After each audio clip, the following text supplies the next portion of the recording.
Bonjour à tout le monde. Voilà, c'est moi, Mick Flynn, l'objet de cet rassemblement. Je vous remercie tous pour être venus.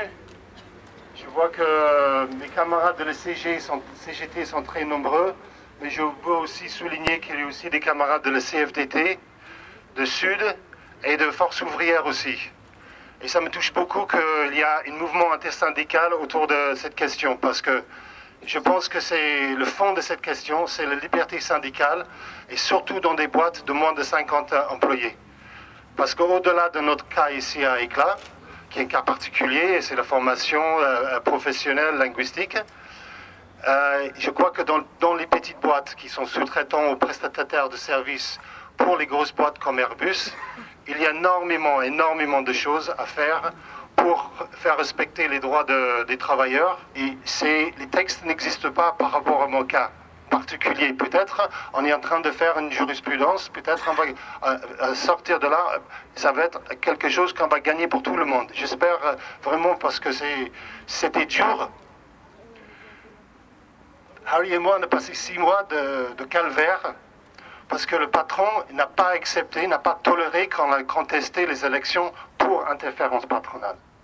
Ça lui a été insupportable et il nous a rendu la vie très très dure. Mais on est tenu, on a résisté et on a gagné. Et maintenant, c'est un jugement public et tout le monde est au courant. Mais je veux dire, au-delà des juridiques et les textes, je pense que c'est la solidarité qui remplit ce vide. C'est vous, aujourd'hui, qui va remplir cette vide quand il y a un camarade ou une syndicaliste qui est attaqué par son employeur. Et on sait que même un salarié protégé a des limites. Il y a des limites, parce que dans plein de petites boîtes, Harry c'est un bon exemple, il est délégué personnel suppléant, mais ça n'empêche pas d'être harcelé, d'être attaqué très souvent et même physiquement dans l'entreprise. C'est le rapport de force qui fait qu'un salarié est protégé, quel que soit son statut, qu'un syndicaliste est protégé, quel que soit son statut. Et je pense qu'ici, aujourd'hui, c'est un bel exemple.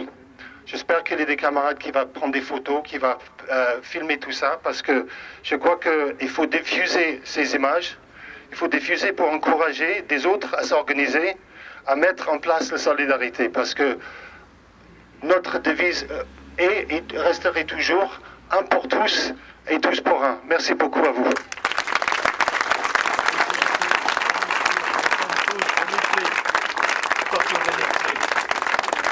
Il n'y a pas de faute professionnelle et Mick est absolument irréprochable dans son travail. Donc nous on sera très vigilants sur toutes ces questions-là.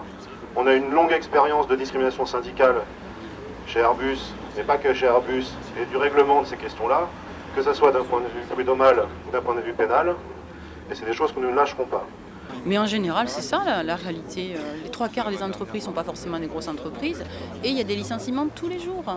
Tous les jours, il y a des licenciements, et notamment, comme par hasard, des délégués des personnels, tout simplement syndicalistes qui osent ouvrir la bouche, relever la tête et dire en gros, nous aussi on a notre mot à dire.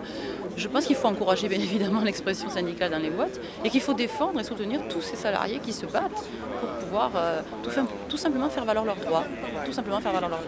Aujourd'hui, on en est très très loin et il faut que ces types de rassemblements se multiplient et qu'on sache réagir systématiquement dès qu'il y a atteinte aux libertés et aux droits syndicaux. Liberté syndicale, liberté syndicale. Il n'y a pas très longtemps, j'étais venu à un rassemblement pour soutien. Tu étais aussi en préavis de licenciement, tu avais un gros problème. On était tous là, Mick aussi était là, donc je vois que tu es là aujourd'hui. Où t'en es? Alors, pour mon cas personnel, voilà, moi j'avais été mis à pied 3 mois et demi pour encore des mensonges venant de la direction. Bon, je suis délégué syndical aux Galeries Lafayette, je suis élu au CE et en DP. Et ça a duré 3 mois et demi de lutte, grâce à tous les militants CGT et autres, parce qu'il y avait tout le monde pour nous.